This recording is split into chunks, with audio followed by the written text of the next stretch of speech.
It appears that the more highly trained you are, the lower your testosterone levels are likely to be. Guess who you know does a lot of lifting weights harder than last time, as well as a lot of cardio? This guy!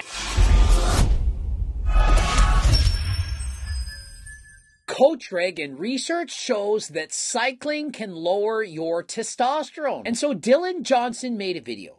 Is cycling training lowering your testosterone, and what you can do about it? And so this is a well-known cycling coach, and as you know, Coach Greg is training harder than last time, racing bikes, also a bodybuilder, and so I do know a thing or two about testosterone. And so should I be concerned? Should we stop racing bikes? And why is it doing this? After all, many of us are lifting weights and also doing cardio and trying to optimize both. And so should we all abandon cycling? It's been shown that at rest, testosterone appears to be lower in endurance-trained men than in untrained men. You would think quite the opposite. You would think that trained athletes, professionals, they would have optimal levels of testosterone, especially in compared to sedentary guys, but it's in fact the opposite.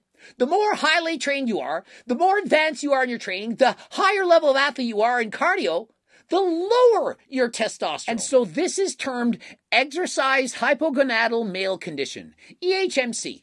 Happens to a number of us, me included. I've done this a number of times. You overtrain, you're doing tons of cardio, exercising harder than last time, and the result, lower testosterone. And who wants that? It appears that the more highly trained you are, the lower your testosterone levels are likely to be. And so how sad is that? The better athlete you become, the more you're training, the lower your testosterone. And so because we know testosterone increases performance, all these high-level athletes are suffering from low T and in fact hindering their performance. For example, this study on Ironman triathletes found that of 22 men tested, only 9 of them had a normal testosterone concentration. 9 were in the gray zone, as in very low T, and 4 out of 22 were considered to require or need HRT. And these are high-level Ironman athletes, and less than half have normal testosterone levels. Testosterone naturally decreases as we age, and add in hard endurance training on top of that, and you could have a recipe for disaster. And so despite what Mike O'Hearn may say, that your testosterone levels don't lower as you get older, quite the opposite. The older you get, the lower your testosterone, coupled with the fact that you're doing a lot of cardio, and it gets even worse. Add to that overtraining and undereating, people losing weight, and decreasing body fat levels too much, and it's a recipe for disaster. I don't want you to leave this video thinking that exercise and weight loss will automatically lower your testosterone levels, because that is certainly not the case. And so should everyone abandon cardio? Should we stop cycling? If you take a sedentary individual and they start cycling, start exercising, their testosterone will get better. If an overweight individual starts to lose weight gradually, that can also improve your testosterone. The problem is if you do too much, if you can't recover, if you're under eating, trying to maintain single-digit body fat levels. And so a study done on runners for 12 weeks, they had them increase running levels by 25%.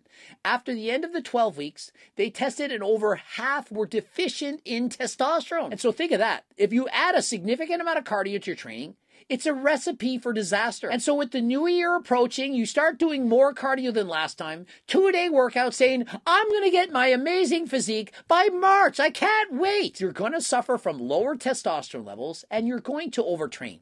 Less is more. If you're going to include cardio, do so gradually. Progressive overload. Don't start thinking, I'm going to double my cardio. I'm going to lose weight twice as fast. That is a horrible idea. The slower you lose weight, the better. As this review on the topic states, a reduced testosterone concentration alone does not necessarily warrant treatment. And so just because your testosterone levels go down doesn't mean you can't get them back. If you are overtraining, you deload, recover a little bit more, add in more sleep, you can get your testosterone levels back.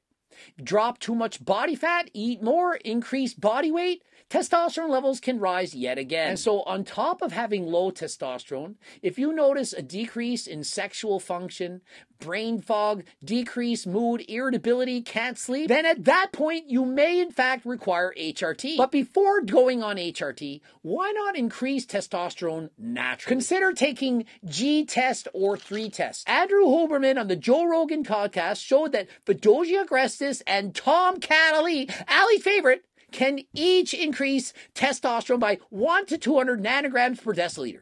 Each! That is amazing. And so before thinking, I need testosterone, why not try to improve it naturally? On top of G-test or 3-test, try eating more. Try not maintaining single-digit body fat percentages. Not everyone can function when they're that lean. We all have an optimal body fat percentage, a sweet spot, if you will, where we function optimally. And so if you're losing weight for cycling, running, various sports, just to look aesthetic, and you get to a point where you no longer have energy, you're not feeling as good, sexual function is reduced, you've gone too far. This may be TMI, but I know that I'm getting overtrained when I start to lose any and all interest in late night bedroom activities other than sleep, if you know what I mean. And so you gotta like his honesty. He's having trouble with the downstairs late in the evening. If you know what he's saying, he knows he's overtraining. If he's having trouble getting harder than last time. And so if that's a concern for you, I quite literally have a supplement called Harder Than Last Time for guess what? It's to get you harder than last time. And so if you're suffering in the bedroom, give this supplement a try. And stop overtraining for Pete's sakes. And eat. That's right. Sometimes you actually have to eat. You can't just get to 5% body fat and think the body can function normally. There's something called hormones in your body, and you require food to make them function effectively. EHMC has been described as the male version of the female athlete triad. And so just as women suffer from the female athlete triad, as you probably know, they become amenorrheic if they overtrain, don't eat enough, have too low body fat levels. The same thing in essence happens to men. That's right. Even men suffer in the downstairs if you're overtraining. They have low energy, loss of libido, and things go awry. Your hormones, they get out of whack. Men, women, we all can suffer from the same exact things. And in case you missed it, in my interview with Alex Eubank, I went 3 months without having the downstairs release the demons. You know what I'm saying? 3 straight months. Why? Because I was dieting harder than last time, doing 10, 20 hours of cardio a week, very low body fat levels, dieting for a bodybuilding contest, had absolutely no interest in anything. I suffered in life, and that is what bodybuilding is like. And so in case you're wondering, bodybuilding is hard. It's very hard. But not the downstairs. That didn't get hard for 3 months. Literally. There's a reason why so many coaches include recovery weeks, mid-season breaks, and off-season breaks. And so obviously, recovering more, planning deloads, getting more sleep, all that could be a benefit. You may have also heard that doing high-intensity interval training and heavy weight training boosts your testosterone, and there is certainly evidence that this is the case. Well, to the average person, sure it can. But if you're already doing a lot of cardio and you start lifting weights on top of doing cardio, especially hard cardio, you're going to take an even bigger hit. So everyone already knows that things like EPO, which is banned by WADA, could improve cycling performance. But many of you are aware that there's a legal alternative, GO2 Max, which contains NMN, which has been shown to improve cardiovascular performance. But obviously you already know this. You've watched those videos. But what about testosterone? What can that do? Well, if cycling lowers your testosterone, this may lead to reduced protein synthesis, decreased red blood cell production, and a delay in overall recovery from exercise. And so who wants that? And so guess who you know does a lot of lifting weights harder than last time as well as a lot of cardio? This guy! And so if you're like me, lifting weights, doing cardio, training harder than last time, trying to optimize your performance, give these supplements a try. And also, if you're suffering from low testosterone because you're overtraining, then adding more training will only make that problem worse. Stop having unrealistic standards for your body. And so although your favorite cyclists, perhaps Lance Armstrong or Chris Froome, are obviously wave thin, it's not for everyone. Not many people can maintain a BMI close to 20 and race up mountains faster than last time. It's also important to point out that even if you are losing weight in the right way, there is a point at which you will get so lean that your testosterone levels will start to suffer. And so many people say, oh, I don't believe in maintaining because I maintained and never made any progress. Yeah, because you're 6% body fat. Not everyone can function looking like Tristan Lee or Jeff Cavalier. And so if you're dieting too hard, you're too lean, it's not optimal. You need to eat enough food to get your body fat to the sweet spot, which is different for everyone. I keep stating